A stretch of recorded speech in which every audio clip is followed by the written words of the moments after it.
And here with me now is President Trump's former Vice President, Mike Pence, the founder of Advancing American Freedom. Sir, thank you so much for being here. I just first want you to react to what you just heard. Thank you, Dana. From our Nick Robertson in Tel Aviv.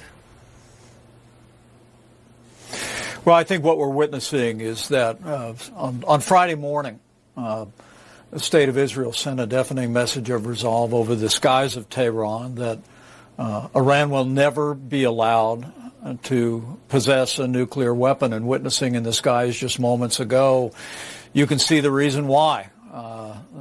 During our administration, we made that clear. I'm grateful for President Trump's strong statements of support for Israel and its action. But, you know, I want to say emphatically that if the world knows nothing else, the world should know this. America stands with Israel. And while Israel acted alone on Friday, Israel is not alone. And I am confident that Israel has the ability by itself to defend itself. But I know that the American people will continue to stand with Israel, and our resources in the region will continue to stand ready, like those THAAD missile systems, like the Iron Dome that we help provide to Israel, to make sure that the people of Israel are protected every much as bit as that they can be during this time of conflict. And you alluded to this, but President Trump said again last night the U.S. had nothing to do with Israel's attack against Iran.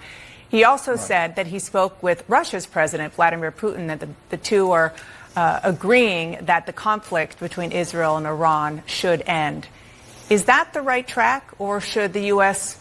be providing Israel with more weapons, the weapons that it needs to completely eradicate all of Iran's nuclear facilities and capabilities?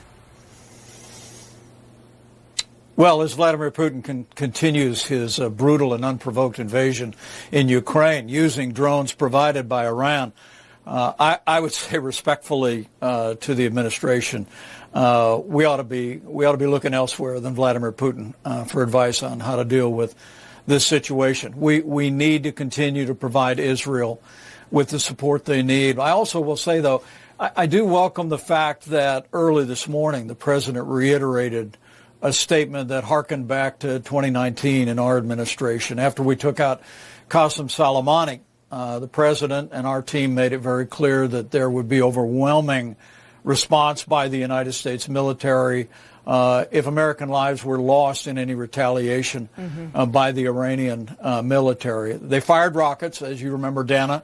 They landed at Al-Assad. They landed in the Kurdish region.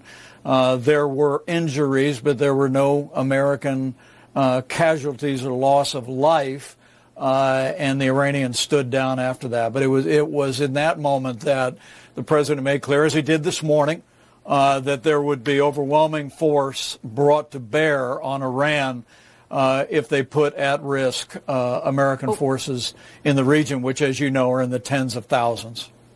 Separate from the U.S. forces and the very real warning that President Trump has issued to Iran about the U.S., should the U.S. help Israel finish it off when it comes to Iran's nuclear capabilities? Well, I think we need to make sure that Israel has the resources and the support they need, whatever shape that might take, to once and for all eliminate and destroy the nuclear enrichment program within Iran. It was early in this administration. Some of us had concerns. I expressed them that the president's envoy and negotiators were talking about some limited enrichment program. I have held the view that others have that there can be no nuclear enrichment program whatsoever. It needs to be dismantled or destroyed. Now, if the Iranians want to stand down, I think the president's made it clear he's willing to enter into negotiations, but there can be no nuclear program of any kind, no enrichment program of any kind. And at the end of the day, if Israel needs our help to ensure that the Iranian nuclear program is destroyed once and for all, the United States of America needs to be prepared to do it, because this is about protecting our most cherished ally. But remember, those missiles that Iran has developed over the years can reach Europe today. They've been working on intercontinental ballistic missiles that could reach the United States. And Iran is the leading state sponsor of terrorism, Dana. And we simply cannot allow Iran to ever obtain a nuclear weapon. It threatens Israel. It threatens our allies, threatens people of the United States.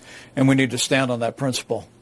Vice President Pence, some of President Trump's biggest allies in the MAGA movement, they don't think that the U.S. should get involved at all in this conflict. Charlie Kirk warned it could, quote, cause a massive schism in MAGA. Tucker Carlson said direct U.S. involvement would be a middle finger in the faces of millions of voters. What do you think about that argument? Well, I have a lot of familiarity with those millions of voters, and I think the American people that are part of our movement, part of the Republican coalition today, understand that America is the leader of the free world. And if America's not leading the free world's not being led. It's one of the reasons I've so strongly supported U.S. support for Ukraine in the wake of that brutal invasion by Russia. But I also had a sense that the isolationist voices in the Republican Party, whether it be trying to suggest that we should cut off any support for Ukraine's fight for their freedom and sovereignty, some people also questioning our commitments in the Asia-Pacific. But I've always said that I really do believe that strain of isolationism, all roads lead to Israel. Is that what you're seeing now? When you hear leading voices on the outside talking about dumping Israel in this moment, it's scandalous. Look, since we just we're coming up on 250 years of our nation's history, before this nation was founded, the pulpits of those colonies thundered with the aspiration that the people of Israel would someday return to the land of Israel. 1948, we were the first nation on earth to recognize the Jewish state of Israel. I like to say Israel is our most cherished ally. And at the end of the day, I believe that is in the hearts and minds of the overwhelming majority, not just people in our movement, but the overwhelming majority of the American people know and cherish and will always stand with Israel. Let's turn to some issues here in the United States. You said that President Trump was right to send in the National Guard to respond to protests in Los Angeles. But he's also deployed 700 active duty Marines to L.A. Do you have concerns about that?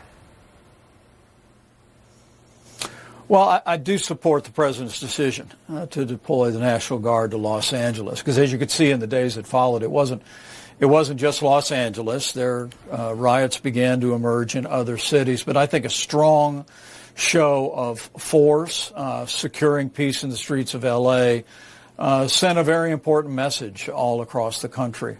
With regard to activating the Marines, I have read that. I mean, obviously, we have a policy of posse comitatus. We don't use our military against our civilians.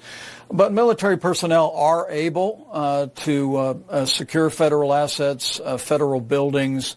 And I am confident that the administration going forward will make sure, and frankly, the United States Marine Corps will make sure that any deployment here domestically is consistent with that great tradition. I mean, your son, Michael, is a Marine aviator. You would be okay if he were deployed to a Democratic-led U.S. city to respond to protests? Well, as I said, I visited a lot of embassies around the world, so have you, Dana, and Marines are deployed to protect American embassies all around the world. We do site protection. The Marines do a brilliant job at that. Thanks for mentioning my son. We're awful proud of his service, as well as my son-in-law who's in the U.S. Navy. Look, I just have a lot of confidence in our military, a lot of confidence in our armed forces, and I'm sure the administration will respect that great tradition that we use our military for proper forces to defend our interests, to defend our nation. We're out of time, but I do want to quickly ask you about something the FBI Director Kash Patel warned to LA protesters, rather. He said, hit a cop, you're going to jail. Doesn't matter where you came from. This is from a director who supported the president pardoning all the rioters, including the ones who beat up police officers who were defending the Capitol, defending you on January 6th. What did you make of that? Mm-hmm. Well, let me say first off, I welcome the statement. It's a correct statement. We simply cannot allow or stand by while people in the midst of protests assault law enforcement officers. It's one of the reasons I thought the president was wrong to pardon people who assaulted police officers on January 6th. But look, this is a time when we're in the wake of not only those events of 4 years ago, but we've seen political violence against Jewish peaceful protesters. We saw 2 assassination attempts against President Trump on the campaign trail. We saw the governor of Pennsylvania's home attacked, and then that despicable attack that claimed the lives of the Minnesota state representative Hortman, her husband, and injured 2 of her colleagues. Our prayers are with them, but this is a moment when we need to make it very clear that anyone who would ever use violence, whether it be against law enforcement or political violence of any kind, must be condemned universally, and people need to be held to the strictest account of the law. Thank you, sir. Thank you for coming on, and I hope you have a happy Father's Day. Thank you, Dana.